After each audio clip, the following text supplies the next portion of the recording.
China সম্বন্ধে কি মনে করছেন ভারতের জনতা? What should be India's priority in managing relationship with China?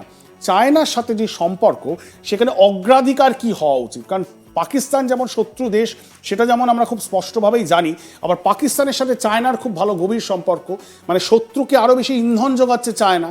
এবং এই মুহূর্তে বাংলাদেশে, যে দেশটিকে আমরা বন্ধু দেশ হিসাবে চিরকাল মনে করে এসেছি, সেই দেশেও যখন আইএসআই এর সক্রিয়তা বাড়ছে, চাইনিজ ইনফ্লুয়েন্সও বাড়া শুরু করে দিয়েছে। ঠিক তেমনভাবে শ্রীলঙ্কাতেও চাইনিজ ইনফ্লুয়েন্স বাড়তে শুরু করেছে, মলডিভসেও চাইনিজ ইনফ্লুয়েন্স বাড়তে শুরু করেছে, নেপালেও চাইনিজ ইনফ্লুয়েন্স বাড়ছে। তার মানে এই যে সম্পর্ক কোথাও গিয়ে চিড় ধরছে, খারাপ হচ্ছে, সেখানে কি চায়না আগুন লাগাচ্ছে, চায়না ইন্ধন যোগাচ্ছে? এই প্রশ্নটা কিন্তু থাকছে। সেখানে আমরা কি প্রশ্ন করেছিলাম, আমি বলবো একটু গ্রাফিক্সটা ধরতে। চীনের সাথে ভারতের সম্পর্কের অগ্রাধিকার কি হওয়া উচিত? সীমান্ত নিরাপত্তা, একটা মেজরিটি মানুষ মনে করছেন যে সীমান্ত নিরাপত্তা হওয়া উচিত সবচেয়ে বড় অগ্রাধিকার। 53.3% মানুষ মনে করছেন যে ভারত সরকারের উচিত সবচেয়ে বড় অগ্রাধিকার দেওয়া সীমান্তে নিরাপত্তা। কেন? কারণ বারবার বিগত 10 বছরে মোদী সরকারের আমলে এই খবর উঠে এসেছে যে চাইনিজ আর্মি, চায়নার সেনা, তারা কিন্তু সীমান্ত অতিক্রম করে ভারতবর্ষে ঢুকে আসছেন, লাইন অফ কন্ট্রোল ক্রস করে ফেলছেন। ডোকলামে আমরা দেখলাম কিভাবে মারপিট হলো, অনেকাংশে আমাদের ভারতীয় সৈন্যদেরও প্রাণহানি হয়েছে। এই জায়গায় দাঁড়িয়ে সীমান্তটাকে সিকিওর করার সবচেয়ে বড় নিরাপত্তা, সীমান্তের নিরাপত্তা হওয়া উচিত সবচেয়ে বড় অগ্রাধিকার। বাণিজ্য সম্পর্ক, চায়নার সাথে বাণিজ্যের সম্পর্ক ভালো হওয়া উচিত। অনেক গুরুত্বপূর্ণ কিছু জিনিস, বিশেষ করে মেটাল এবং অ্যালয়ের ক্ষেত্রে আমরা চায়নার ওপর ডিপেন্ডেন্ট। 19.7%, বিশেষ করে যারা বাণিজ্যে রয়েছেন, যারা ভারতীয় ব্যবসায়ীরা, ছোট মাঝারি ব্যবসায়ীরা, তারা অনেক সময় র মেটেরিয়ালের জন্যে তারা কিন্তু চায়নার ওপর নির্ভরশীল হয়ে উঠেছেন, কারণ চায়নায় অনেক সস্তায় র মেটেরিয়ালগুলো পাওয়া যায়। তাই বাণিজ্যিক সম্পর্কের ক্ষেত্রে 19.7% মানুষ মনে করছেন সেটা অগ্রাধিকার হওয়া উচিত। কূটনৈতিক সংলাপ, চায়নার সাথে ডায়লগ, সেটাকে অগ্রাধিকার দেওয়া উচিত 23% মানুষ মনে করছেন, আর জানি না মনে করছেন 3.8% মানুষ। সুতরাং চায়না এবং ভারতের অন্যান্য যে দেশগুলি আছে তার সাথে সম্পর্ক, চায়নার সাথে সম্পর্ক, সেটা আপনাদেরকে দেখালাম। এবার আমরা কুইকলি চলে যাই পাকিস্তানের সাথে সম্পর্ক নিয়ে। চায়নার পরেই পাকিস্তান একটি এনিমি স্টেট, বন্ধুর দেশ একেবারেই নয়। সেখানে শুড ইন্ডিয়া হ্যাভ পিস টক্স, পাকিস্তানের সাথে কি শান্তি বার্তা দেওয়া উচিত, আলোচনায় যাওয়া উচিত? কি মনে করছেন? Should India have peace Tux with Pakistan while Pakistan sponsor terrorism continuous? Pakistan সন্ত্রাস চালিয়ে যাচ্ছে, সন্ত্রাসকে মদত দিয়ে যাচ্ছে, তা সত্ত্বেও কি ভারতের পাকিস্তানের সাথে কোনো রকমভাবে দ্বিপাক্ষিক আলোচনায় বসা উচিত? হ্যাঁ মনে করছেন 44% মানুষ। এটা খুবই অদ্ভুত একটা উত্তর, সারপ্রাইজিং অনেকেই মনে করবেন। না মনে করছেন 38% মানুষ। কেন আমি বললাম সারপ্রাইজিং? কারণ যেহেতু তৃতীয়বারের জন্য মোদী সরকার ক্ষমতায় এসেছে, এবং যে হিন্দুত্ব এবং হিন্দু ন্যাশনালিজম, মানে হিন্দু জাতীয়তাবাদকে এগিয়ে নিয়ে গিয়ে 10 বছর ধরে প্রচার চালানো হয়েছে, সেখানে সন্ত্রাসী পাকিস্তানের সাথে শান্তি আলোচনা করা উচিত, এই কথাটা বলছেন 44% মানুষ। তাও মনে করছেন যে যেভাবে হোক আলোচনা করা উচিত। এটা কিন্তু সত্যি খুব তাৎপর্যপূর্ণ এবং সারপ্রাইজিংও বটে। একেবারেই আলোচনা করা উচিত নয় 38% মানুষ মনে করছেন। ক্রিকেট সহ সাংস্কৃতিক বিনিময় প্রয়োজন 13% মানুষ মনে করছেন হ্যাঁ, আর জানি না বলেছেন 2.8% মানুষ। এবার আমরা চলে আসি যে নরেন্দ্র মোদীর এই রাজত্বে, do you think India's foreign policy under Modi has স্ট্রেংথেনড?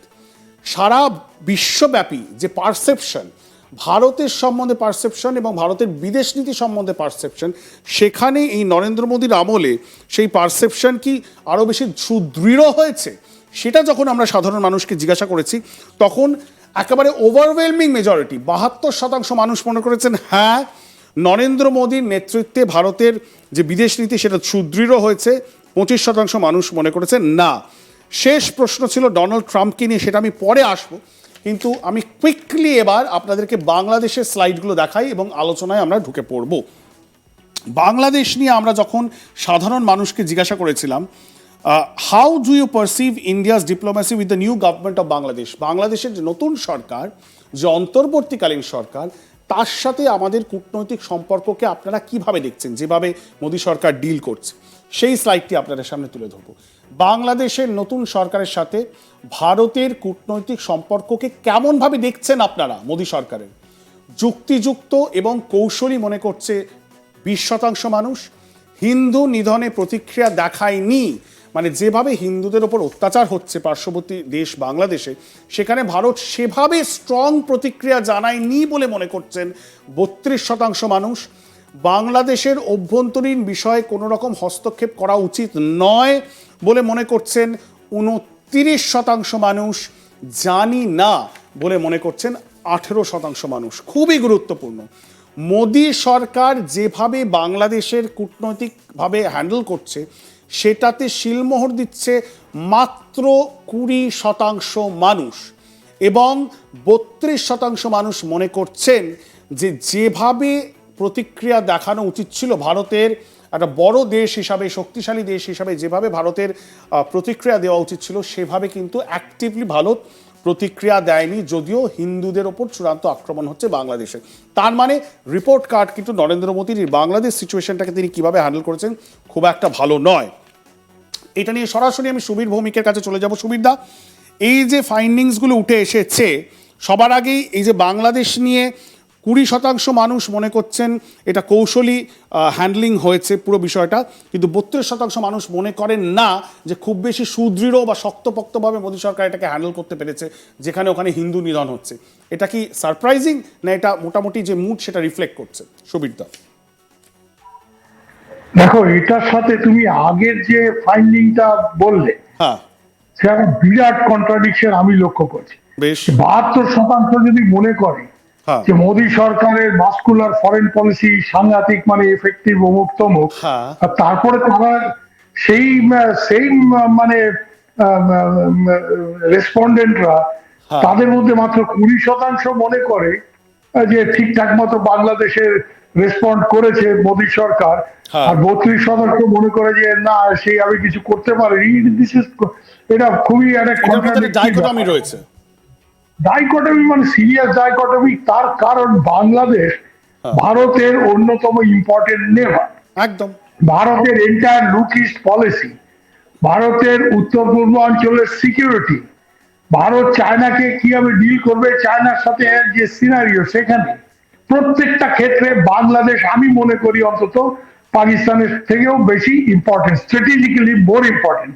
Pakistan আছে, পাকিস্তান একটা গোলমালের রাষ্ট্র, তুমি যেটা বলেছো শত্রু দেশ, আমি শত্রু দেশ বলবো না, কিন্তু Pakistan has been a constant problem. হ্যাঁ বাংলাদেশ সেটা না, এবং বাংলাদেশ এই মিলিটারি ইন্টারভেনশন করে যে দেশ স্বাধীন করার ক্ষেত্রে ভারতের একটা ভূমিকা ছিল, তার পেছনে ইন্দিরা গান্ধী বাঙালিদের প্রেমে পড়ে ওখানে কিছু করতে যাননি। এটা ভারতের একটা বিরাট স্ট্র্যাটেজিক অবজেক্টিভ অ্যাচিভ করার জন্য উনি সেখানে ইন্ডিয়ান আর্মিকে পাঠান, তার আগে মুক্তিযুদ্ধ বা মুক্তিযোদ্ধাদের ট্রেনিং ইত্যাদি সব। তো এরকম যে ইম্পর্টেন্ট যে বাংলাদেশের ক্ষেত্রে আমাদের উইক হ্যান্ডলিং, তার সাথে মায়ানমারের যেখানে একটা বিরাট সিভিল ওয়ার হয়ে যাচ্ছে, সেটা তোমরা প্রশ্ন করনি বা ইন্ডিয়া টুডে করেনি, বিরাট সিভিল ওয়ার হই হই রয়ে, আমরা ইউক্রেন নিয়ে মাথা ঘামাচ্ছি, আমরা সৌদি মিডল ইস্ট নিয়ে মাথা ঘামাচ্ছি, হচ্ছে মায়ানমারে মায়ানমার নিয়ে মাথা ঘামাচ্ছি না, ঠিক কথা।